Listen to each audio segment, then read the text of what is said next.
Hello and welcome back to another episode of Bitesize Cinema. I'm your host RJ McCready, and for this episode I'm going to be taking you guys back to the year in 1977 to look at the classic space epic movie, the big blockbuster from 1977. That's right, it's going to be Star Wars. So let's fire up the ship, let's go to that cantina bar on Tantoy, let's play us a trailer and I'll see you guys soon. 20th Century Fox and George Lucas bring you an adventure unlike anything on your planet.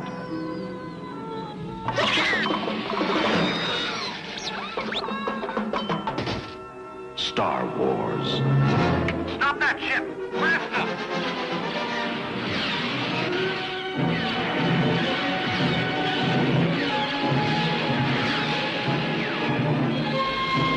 Chewie, get us out of here! Oh my, I'd forgotten how much I hate space travel. Here they come.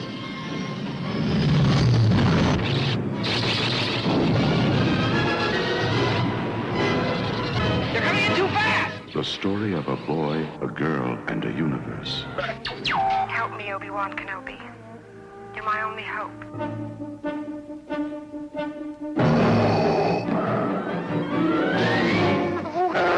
It's a big, sprawling space saga of rebellion and romance. This station is now the ultimate power in the universe. Come with you to Alderaan. There's nothing for me here now. I want to learn the ways of the Force and become a Jedi like my father. It's a spectacle, light years ahead of its time.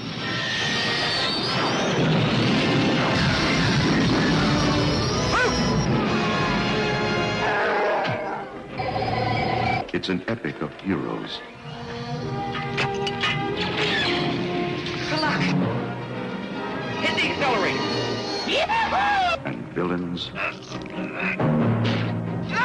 And aliens from 1,000 worlds. Go that way.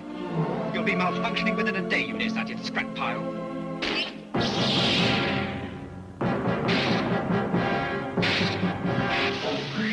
Star Wars. 1 billion years in the making. The Force will be with you. Always.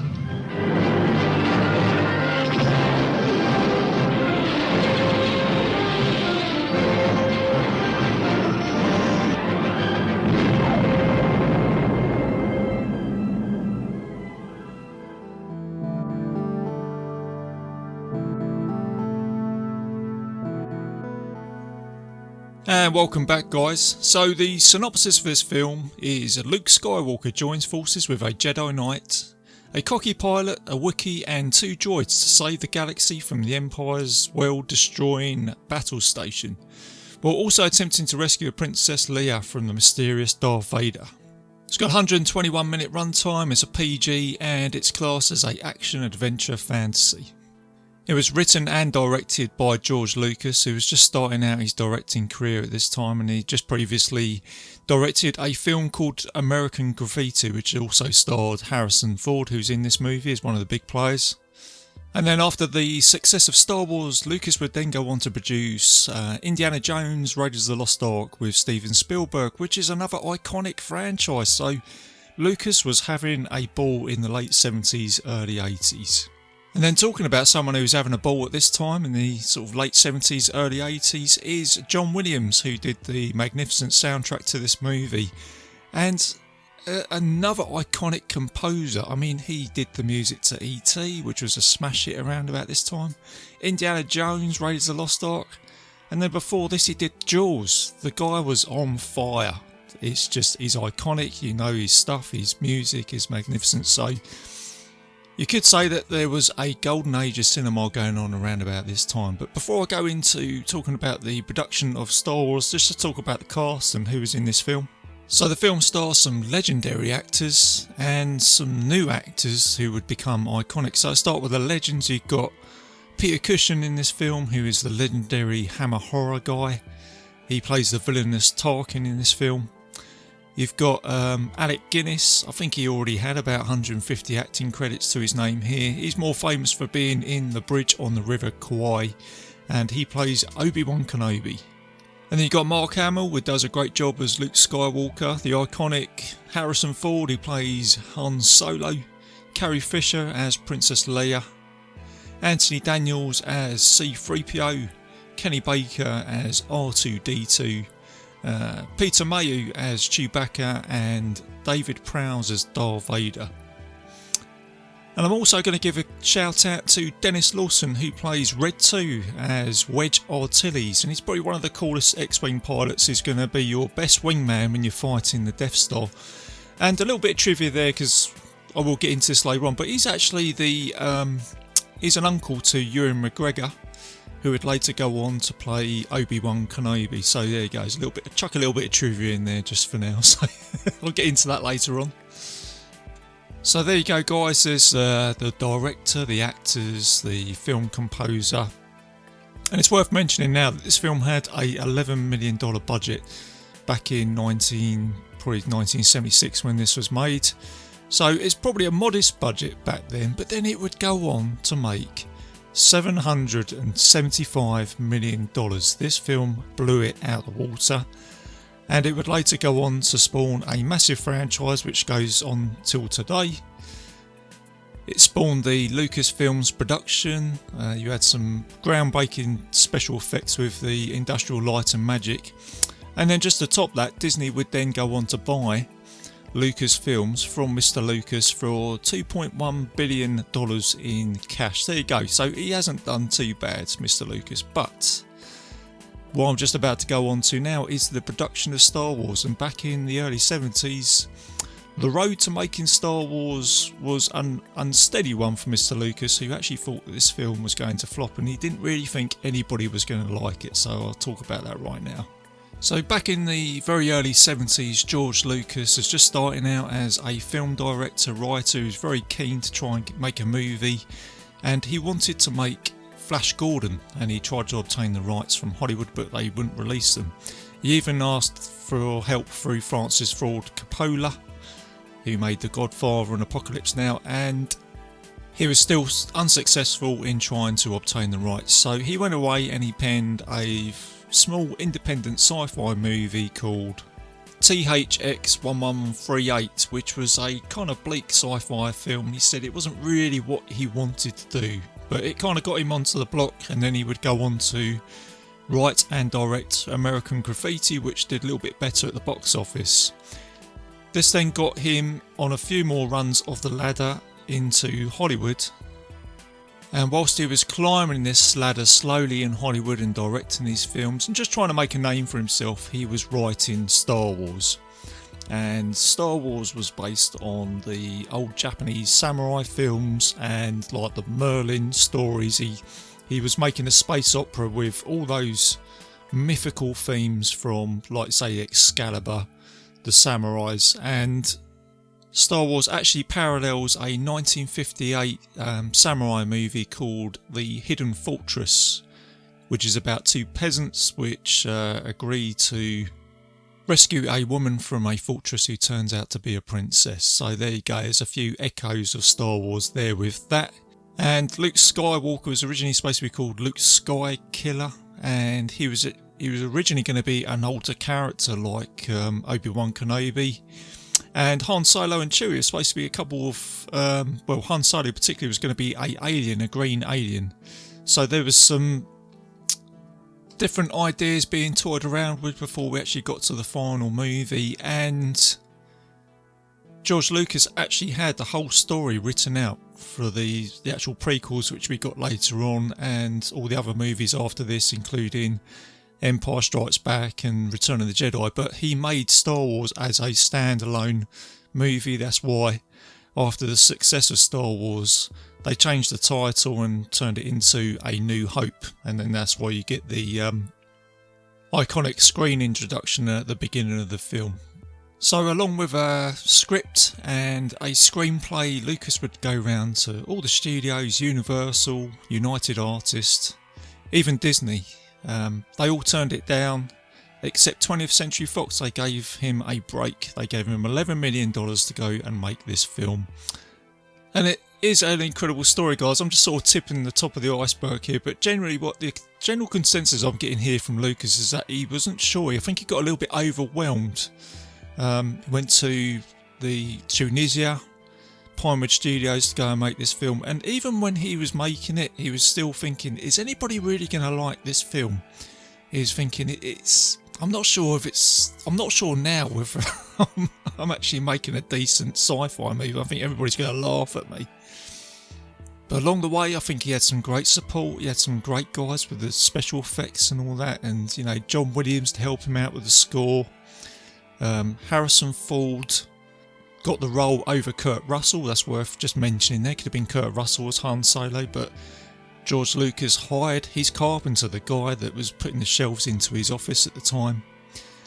And you cut forward to 1977, the summer of 1977. It's been finally cut. This film's been put together. Lucas has gone, I can't stand the pressure. I'm going to have to go to Hawaii. I think I might be embarrassed because people aren't going to like this film. So he goes to Hawaii with Steven Spielberg, and they're sat on the beach, and whilst he's sat there going, oh, is my film going to be any good?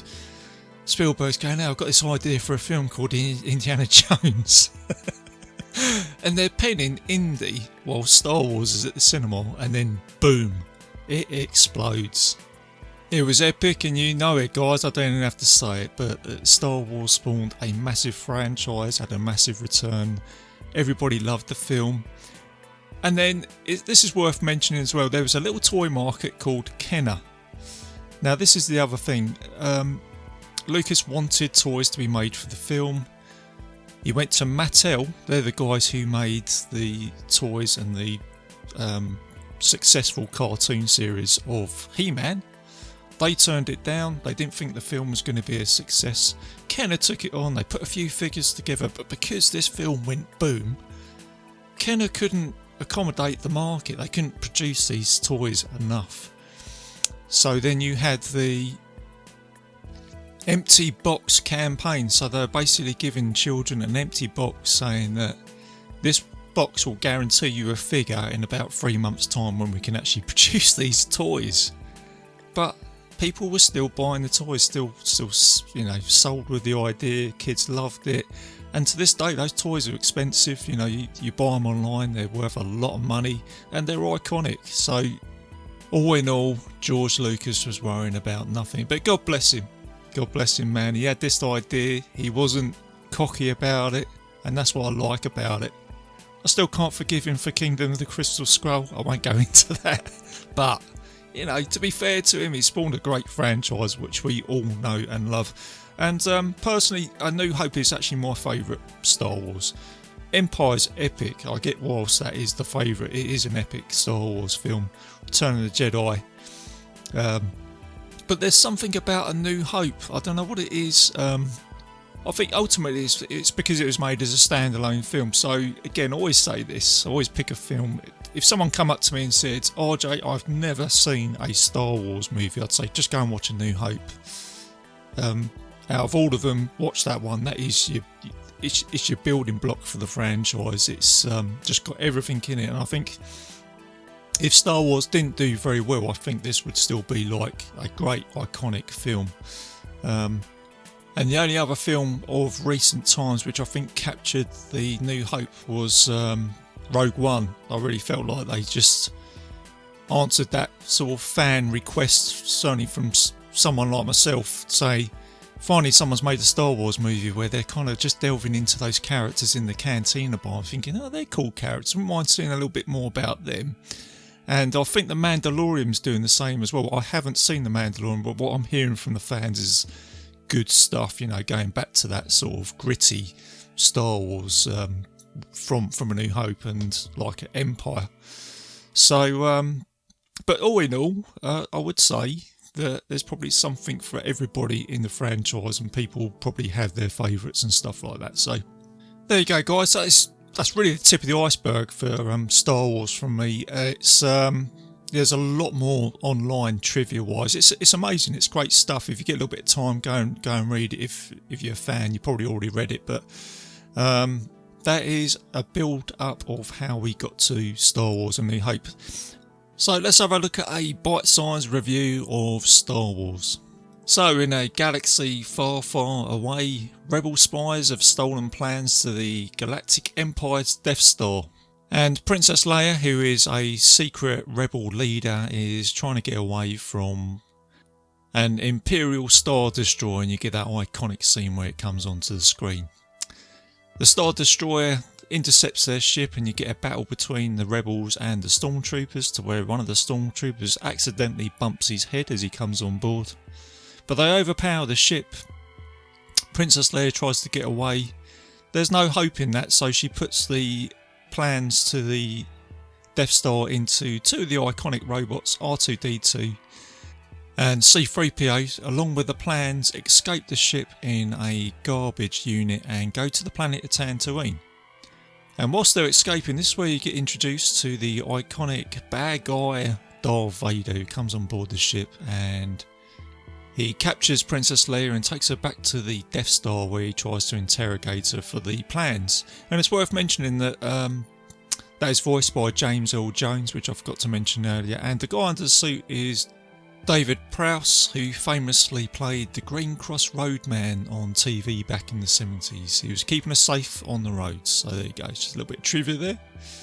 And then back on Tatooine, you've got our hero droids who are walking across the desert, and they come across some Jawas, who are some salvage hunting dudes which pick up droids and sell them and make money out of it.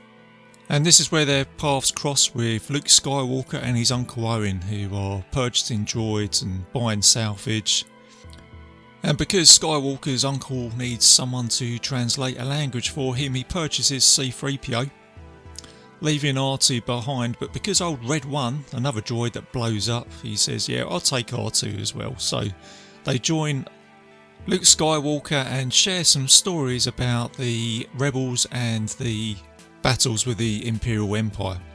Luke then goes to fix R2, and whilst he's doing this, he activates a message from Princess Leia, and this is where she famously comes out and says that I'm trapped, I've given you these two droids, and Obi-Wan Kenobi, you are my only hope. And then when he hears Obi-Wan, he believes that that might be his uncle who lives up in the sand dunes. So Luke, being curious that his uncle is Obi-Wan, he goes to visit him, but along the way he comes across the sand people who give him a bit of a punch up. He gets knocked out. But along the way, to help him out, is Obi-Wan. He turns up in his Jedi outfit, which you don't know about right at this time. He rescues Skywalker and the droids. Poor old 3PO has his hand chopped off, but then he gets that fixed. And this is where Luke finds out that his uncle is a bad-ass Jedi who fought in the Clone Wars, and he presents him now the iconic lightsaber, the blue lightsaber, and he says to him that you now have to go to Alderaan to learn the ways of the Jedi. Luke has his big break, but he says that I can't go because I've got to, do some jobs for my uncle. And then this is where Obi-Wan Kenobi comes out, and this is like a Jedi thought, and he says, well, of course you must do what you feel is right. So Luke goes back to his ranch, but unfortunately his auntie and uncle have been killed by the stormtroopers. His ranch has been taken out, and now Luke says to Obi-Wan Kenobi, I must go to Alderaan to learn the ways of the Force. And to do this, they've got to go to Mos Eisley to find themselves some transportation and a pilot to get to Alderaan. And this is where the film kind of takes off for me, because you get that kind of slow burn up till now, which I think is clever writing from Lucas, because he has basically told you the whole plot of this story. You've got a princess that needs rescuing, she's got plans to the Death Star. The Death Star destroys worlds. And then you've got the backstory of the Jedi fighting in the Clone Wars. You've got a little bit about Luke's dad, which he doesn't know is his father, obviously, at this time. So you've basically got everything. You know what's going on in this film. And now the film presents you, which I would say is the heart of the movie, which is Han Solo and Chewie. So Skywalker, for me, is always the engine of this film. He's driving that along. But then you got Han and Chewie that turn up now, iconically in the Cantina bar, and it's just, it's great from here onwards. So they go into the Cantina bar, the droids aren't allowed in, it's quite a funny scene, no droids in here, so they've got to wait outside. Luke's waiting at the bar. He gets some dude go up to him and says, I don't like you. And he doesn't like you either, and he sort of announces that, he's killed all these people in the galaxy. Then Obi-Wan comes over and says, look, this kid doesn't want any harm, just mind your own business. And then this dude turns round and he tries to have a fight with Obi-Wan. This way he gets the lightsaber out and he chops his arm off, which is pretty horrific actually, but it's a cool scene. It just shows how badass Obi-Wan is, and he turns around and pretty much says without saying, does anybody else want to fight? And then he puts it away, and then that's it, end of. And then everybody just goes back to drinking, and the old band sort of come back on and do. It's great. And then you're introduced to Han Solo and Chewbacca, and he's explaining that he is the captain of the Millennium Falcon, where Luke Skywalker then comes out and says, I've never heard of that ship. And then Han Solo goes, it's the ship that made the Kessel Run at 12 parsecs, kid. And then Luke goes, oh, I don't want any of this. He said, look, we can find our own ship. And then Han says, well, who's going to fly it? And then Luke starts getting a bit bolshy and saying, well, I'm not a bad pilot myself.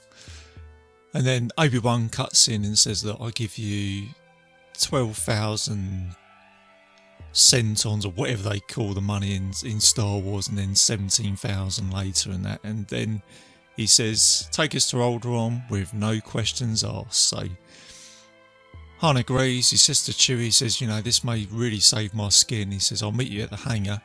And then before he goes to the hangar, this is where he has that iconic scene with Greedo, and this is how you see how badass Han is. And he basically says, look, tell Jabba I've got his money, which is obviously a backstory that he's got there, which leads on to the Empire Strikes Back, because Greedo says, if you don't give him his money, I'm going to get every bounty hunter in the galaxy to look for you. And then Han says, yeah, I bet he will. And then obviously he just shoots. And then there's that whole debate whether Han Solo shot first. There's a lot of fan theories out there. I'll leave it up to you. But then you've got that iconic scene where he goes to the Millennium Falcon. This scene was actually cut out from the original, where he actually meets Jabba. And he says to Jabba, look, Jabba, I've got your money. I just need to do this last run. And he comes out and says something funny. He says, look, you're a wonderful human being, Jabba. Which, when you hear Han say that, that's actually true, because Jabba is actually supposed to be a human being. He was supposed to be like a kinpin from Tatooine, which you see in Return of the Jedi, but they changed it to him being this massive slug-like creature. So it's just a little bit of a change there. But I'm glad they put that scene back into it. It just sort of makes that, just ties that in with Empire.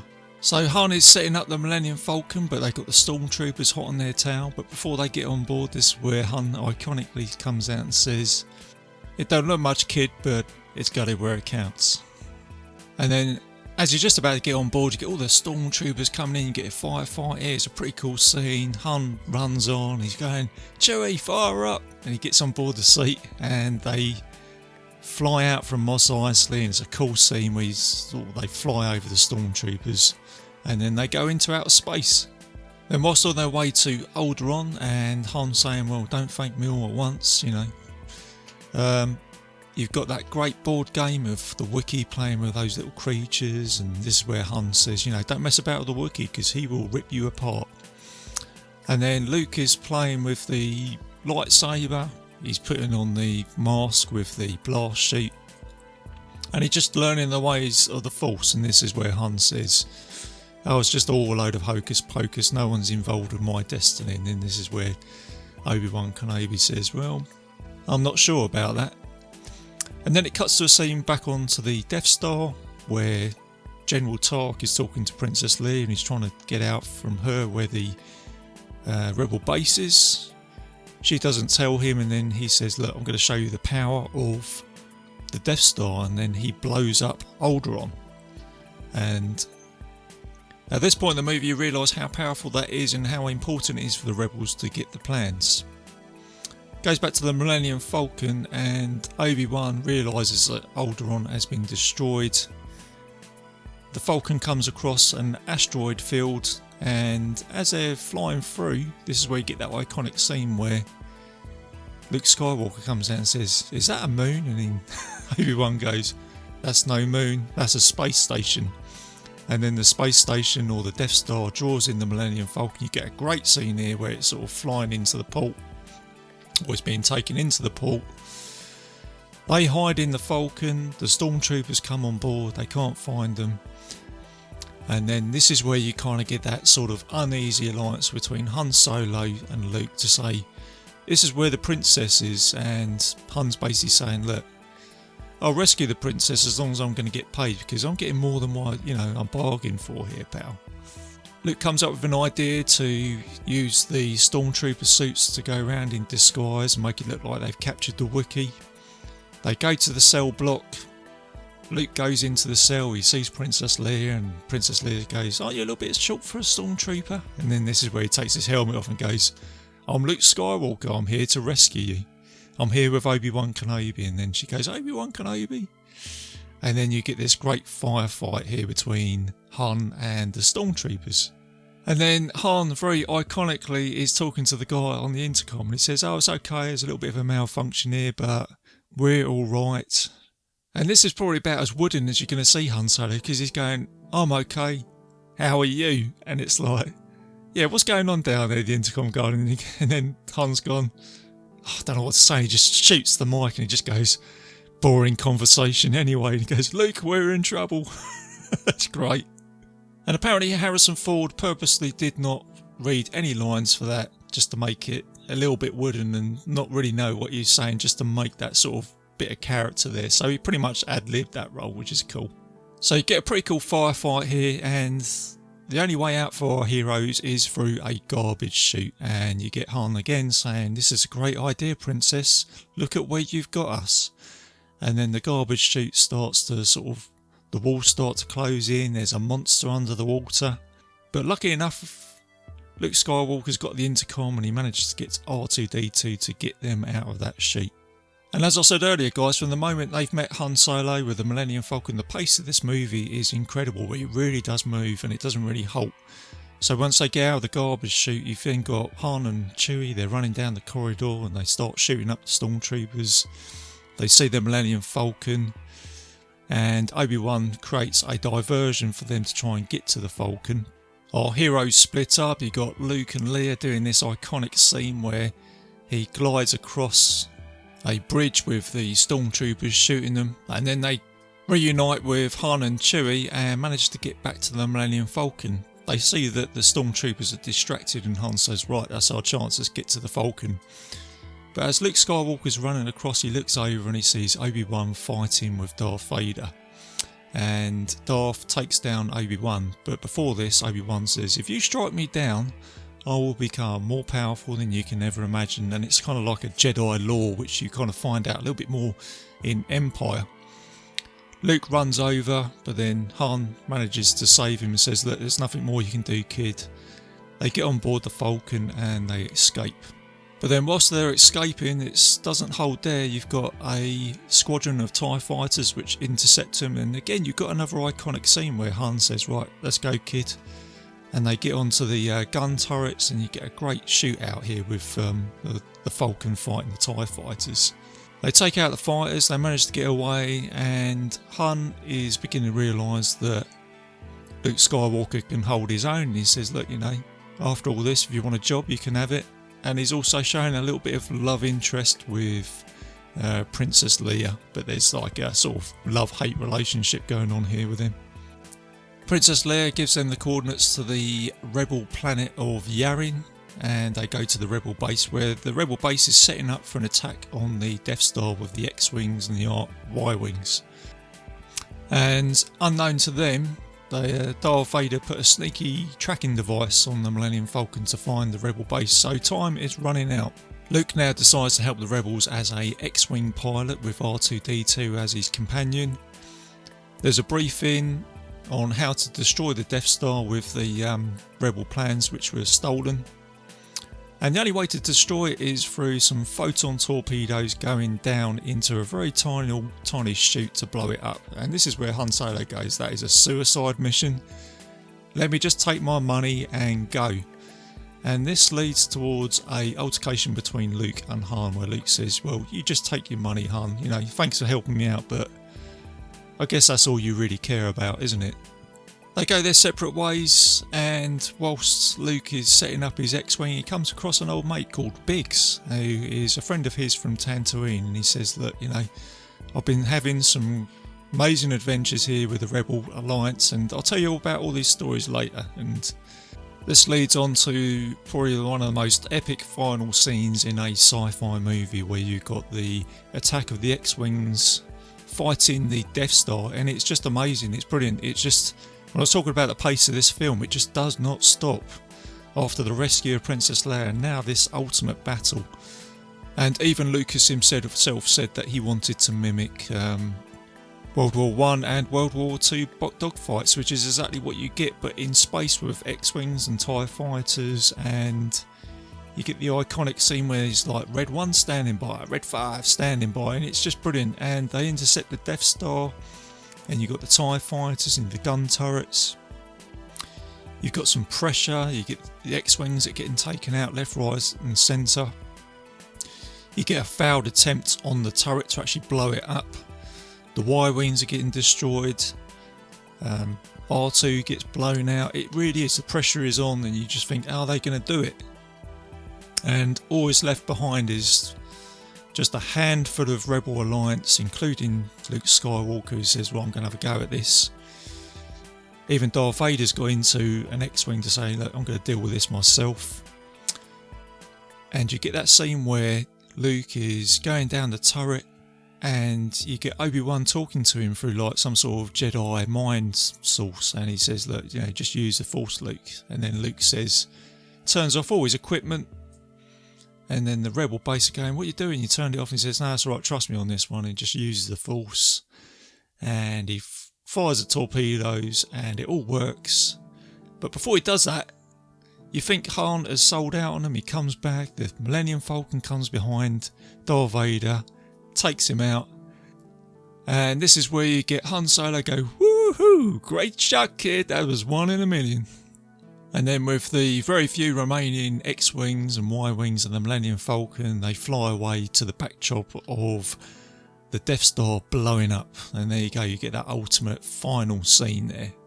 But before the film closes, you get that iconic scene where our heroes are awarded medals, and they're walking down the aisle to collect their medals, and you got the John Williams music in the background.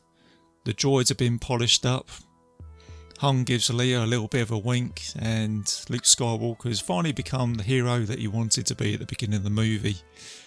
And then the film closes with the iconic Star Wars song. So there you go. That is it, guys. That is Star Wars 1977, the iconic movie that it is. And I think that's all the love I can share for that movie, guys. It's a great film. I love watching it. I never get bored with it. I don't watch it all the time, but when it's on, I'll sit down and watch it. And I suppose the other thing to mention here is the actual what else spawned from Star Wars, or the other films. Some good, some bad. When I talk about bad, you had Star Crash. Crazy movie. But you had other films like Battle Beyond the Stars that came out after this. That's a good film. And films like The Last Starfighter. So it made an impression in the sci-fi world. It was bound to, so there you go. But that's it, guys. Need I have to say, go check this film out, because I have no doubt all you guys have seen Star Wars. This is just my take on it. If you just want to listen to me talk about this film for about half an hour or so, if you're walking your dog or on a commute or something like that. Okay, so hopefully I have entertained you with that. So that's it, guys. I will be back soon. What's the next film I'm going to be doing? It's going to be Sahara from 2005. I think it's a great film. Personally, it didn't do very well critically or commercially, but I'm a fan of the genre. It's treasure hunting, so it's Indiana Jones-ish. So I'm always going to love that. So look out for that. That'll be coming soon. And as always, a little bit of admin. I'm a proud member of the Legion Podcast Network, so go and check out all the other shows on there. There's some great shows on there. I'll play a promo at the end. And if you want to find Bitesize Cinema, I'm on iTunes, I'm on YouTube, and some other players on the internet, so check it out. So yeah, that's it, guys. Keep it bite-size, keep it safe, and I'll see you soon. Oh, and May the Force be with you, always.